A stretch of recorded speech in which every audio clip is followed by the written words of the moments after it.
Rini itu melihat Pak Joyo bersama hantu. Dan mereka berdua melambaikan tangan kepada Rini dan memintanya Rini untuk ikut. Tetapi Rini tidak mau. Assalamualaikum warahmatullahi wabarakatuh. Kembali lagi dengan saya Doni Free di channel Sudut Malam. Apa kabar kalian semuanya? Semoga kalian semua baik-baik saja, dilimpahkan rezekinya, dan dipanjangkan umurnya. Amin amin ya robbal alamin.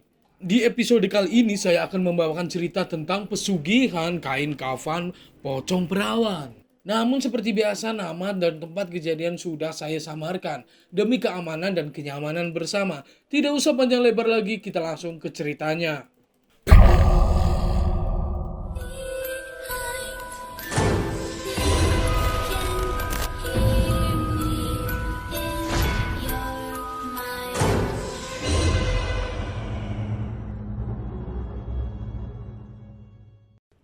Cerita ini terjadi pada tahun 1998.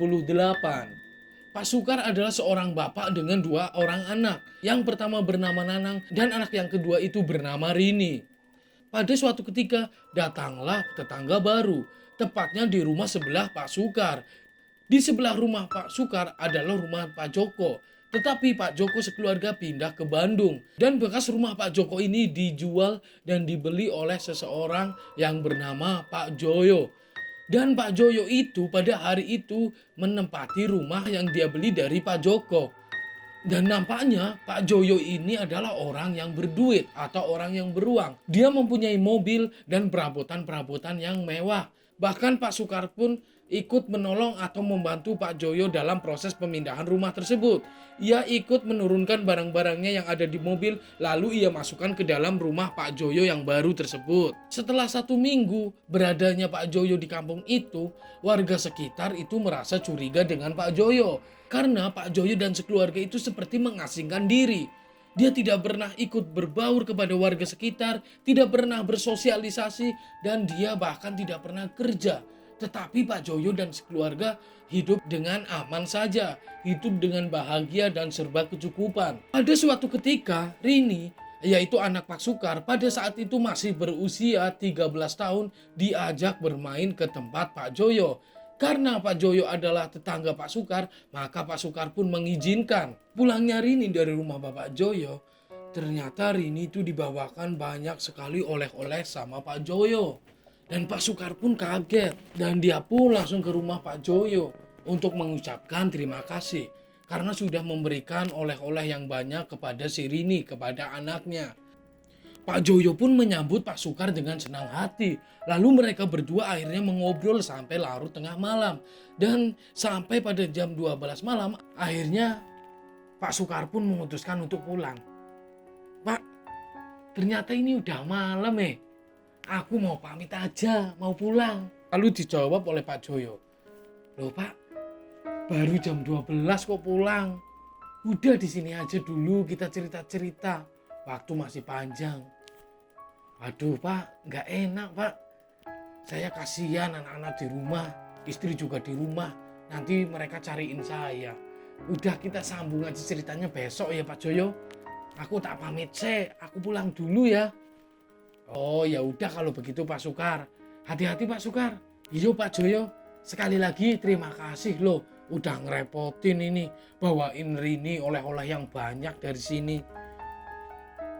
Ah udah Pak sama tetangga ini. Gak usah dipikirin. Cuma hal kecil itu kok. Ya udah Pak. Aku pamit ya. Dan akhirnya Pak Sukar pun pamit. Pak Sukar keluar dari rumah Pak Joyo. Betapa kagetnya dia.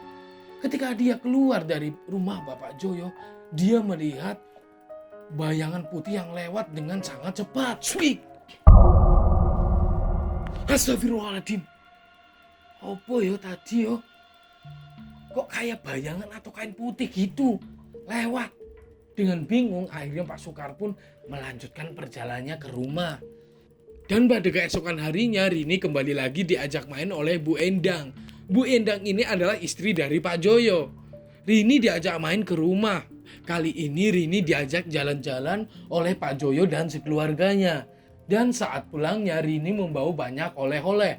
Ada baju baru, tas baru, dan tidak lupa Pak Joyo pun menitipkan makanan untuk diberikan kepada Bapak Rini, yaitu Pak Sukar dan kepada kakak dan ibunya. Pak Sukar pun semakin dekat dengan Pak Joyo. Karena kebaikannya Pak Joyo, Pak Sukar pun kadang sering membantu pekerjaan yang ada di rumah Pak Joyo. Keakraban itu pun langsung terjalin dengan sangat lama. Hingga pada suatu ketika Rini jatuh sakit. Pada saat Rini sakit, Rini tidak mau melihat muka Pak Joyo, bahkan Bu Endang atau keluarga dari Pak Joyo. Loh Rin, kamu gak oleh gitu. Pak Joyo itu dan keluarganya itu mau jenguk kamu loh.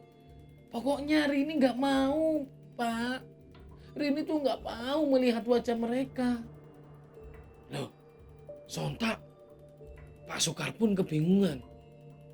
Dan dengan sangat terpaksa, akhirnya Pak Sukar pun ngomong sama Pak Joyo. Maaf ya sebelumnya Pak Joyo, gini loh, Rini itu nggak mau dijenguk oleh siapapun Pak. Katanya Rini pengen istirahat. Sekali lagi Pak, saya minta maaf ya Pak, jangan dimasukkan ke hati. Lalu Pak Joyo pun menjawab, udah nggak apa-apa, nggak apa-apa kok Pak Sukar. Namanya juga masih anak-anak, ya kadang pasti gitu. Ya udah, aku sekeluarga tak pamit pulang aja. Ini aku titip singkong goreng kesukaan Rini aja ya Pak. Nanti dikasihkan ke Rini. Waduh Pak Joyo, terima kasih sekali loh Pak. Bapak ini pancen orang itu baik sekali. Pak Sukar sukanya mengada-ada. Ya udah Pak, aku pamit ya Pak. Monggo, monggo Pak Sukar. Lalu setelah Pak Joyo pulang, Pak Sukar pun membawa singkong goreng kesukaan Rini itu ke dalam kamarnya. Tetapi ketika Rini melihat singkong goreng itu, Rini malah muntah-muntah. Rini bahkan menyuruh bapaknya untuk menjauhkan singkong goreng itu dari hadapannya. Wah, kok kamu kayak gini Rin? Kamu kenapa tuh? Biasanya kamu suka banget loh makan singkong goreng ini. Apalagi singkong yang dikasih dari Pak Joyo.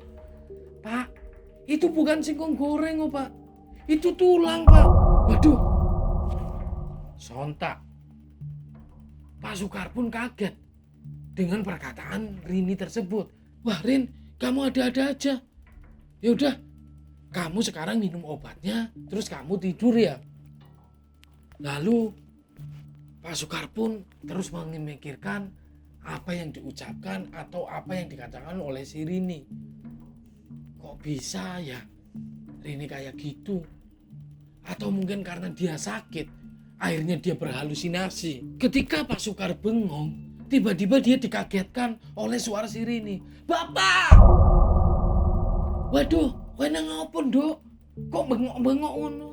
Kuwi lho, Pak. Kuwi, Pak. Si Rini pun menunjukkan pandangannya ke atap-atap rumah kepada bapaknya. Tetapi Pak Sukar hanya diam.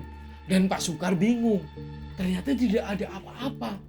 Lorin, ono apa tuh? Kok ndeleng apa? Itu loh Pak. Kok ono wajah Pak Joyo Pak nang tembok Pak. Akeh banget pisan Pak. Pak Joyo guyu-guyu Pak. Rini wedi Pak. Pak Rini wedi Pak.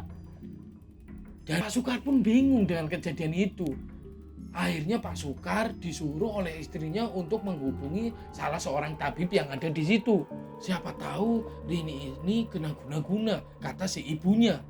Akhirnya Pak Sukar pun jalan menuju ke rumah salah satu orang pintar yang ada di desa itu. Dan setelahnya Pak Sukar pulang bersama orang pintar di desa tersebut, Pak Sukar sangat kaget.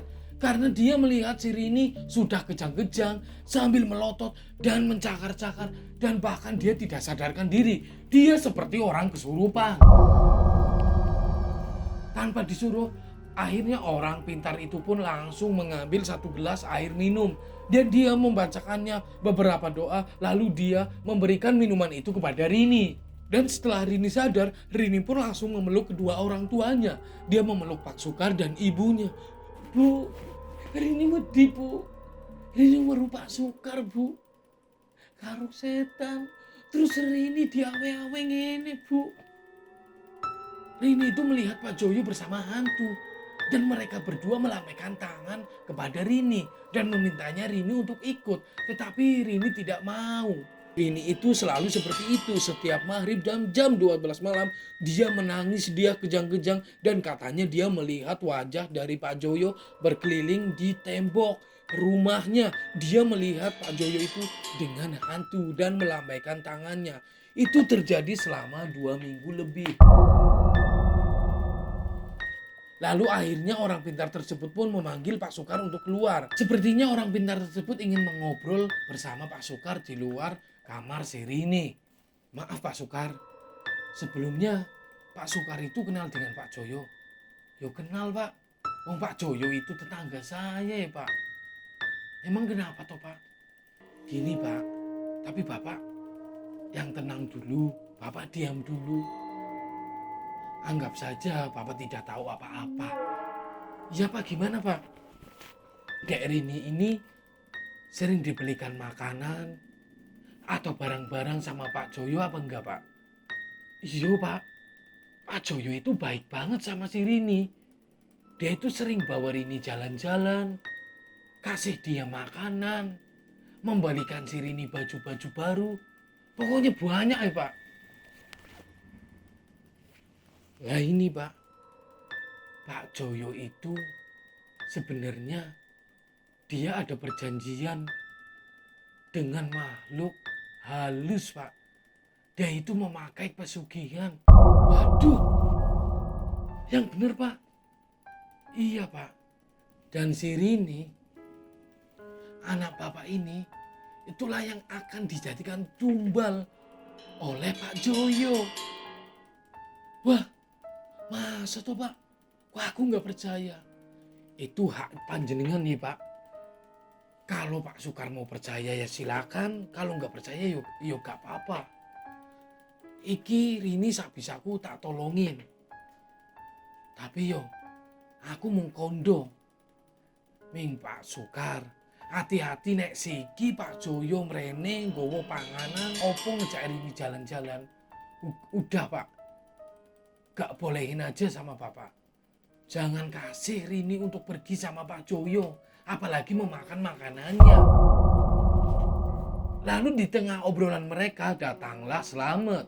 Slamet adalah seorang warga dan tetangga dari Pak Sukar juga. Dan Slamet bahkan sudah mendengar apa yang mereka berdua bicarakan. Tiba-tiba Slamet pun langsung menyambung dengan obrolan mereka berdua. Assalamualaikum. Waalaikumsalam. Pak, koyo bener loh Pak. Apa sing diomongna sama Pak Tabib iki? Soalnya gini loh Pak. Pak Joyo, mbek sekeluarga iku gak pernah keluar dari rumah Pak. Tapi mereka kok hidupnya mewah terus, bahagia terus.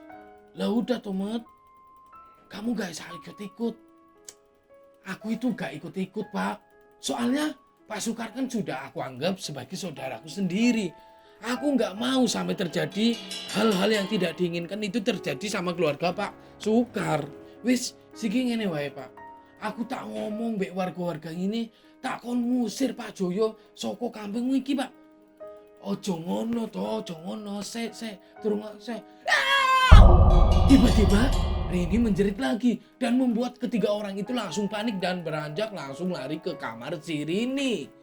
Dan di situ terlihat Rini matanya sudah menghadap ke atas semua. Dan Rini seperti orang sedang nazar. Dan dia sambil memanggil-manggil Pak Joyo. Dan akhirnya pun satu persatu warga menuju ke rumah Pak Sukar karena mereka mendengar teriakan dari si Rini. Si Slamet ini menceritakan semua kejadian itu kepada warga-warga. Dan warga-warga pun ingin bergegas mengusir Pak Joyo dari rumahnya. Dan mereka pun langsung menuju rumah Pak Joyo. Dan pada malam itu terjadilah sesuatu yang tidak diinginkan. Para warga pun akhirnya mengusir Pak Joyo. Dan di situ Pak Joyo terlihat marah-marah dan tidak terima. Dan di sisi lain, tabib tersebut sedang membaca doa sepertinya dan sedang melakukan ritual. Dan tiba-tiba perlahan si Rini pun membaik. Tetapi Rini langsung menangis sejadi-jadinya. Menangis sangat keras dan sangat kencang. Di sisi lain di sebelah rumahnya Pak Joyo sedang diusir oleh tetangga-tetangganya. Dan masuklah Slamet ke dalam kamar Rini. Pak Sukar. Apa Tomet? Iki Pak. Pak Joyo. Lah piye? Lalu Slamet tidak menjawab. Yang menjawab adalah tabib tersebut, orang yang pintar yang sedang mengobati si Rini. Saya sudah berhasil melepaskan si Rini menjadi korban tumbal dari Pak Joyo. Tetapi Pak Joyo tidak bisa lepas dari perjanjian itu. Oh Pak, Pak Joyo Pak, tiba-tiba ada kain kafan yang mengikat leher Pak Joyo. Wah, yang bener Mat. Dan Pak Sukar pun akhirnya lari keluar rumahnya. Dia ingin melihat apa yang terjadi di sebelah rumahnya atau di rumah Bapak Joyo. Dan di situ terlihat Pak Joyo sudah tewas. Di situ terlihat Pak Joyo tewas dengan terikat kain kafan yang sudah berwarna coklat. Seperti kain kafan yang sudah lama. Dan terdengar juga suara warga sekitar mengucapkan, "Astagfirullahaladzim," mereka beristighfar semua. Dan di situ terlihat Pak Joyo mengeluarkan belatung dari mulutnya. Setelah kejadian itu, Rini pun kembali sehat. Dan keluarga dari Pak Joyo pun akhirnya berpindah tempat dari kampung itu. Dan menurut orang pintar atau tabib yang mengobati si Rini, ternyata Pak Joyo itu ada persetujuan atau berjanjian dengan pocong perawan. Itulah pesugihan yang digunakan oleh Pak Joyo. Dan dia selalu meminta tumbal wanita yang masih kecil atau masih perawan. Dan cerita pun berakhir. Terima kasih buat teman-teman yang sudah menonton video ini sampai selesai. Dan sampai jumpa di video berikutnya.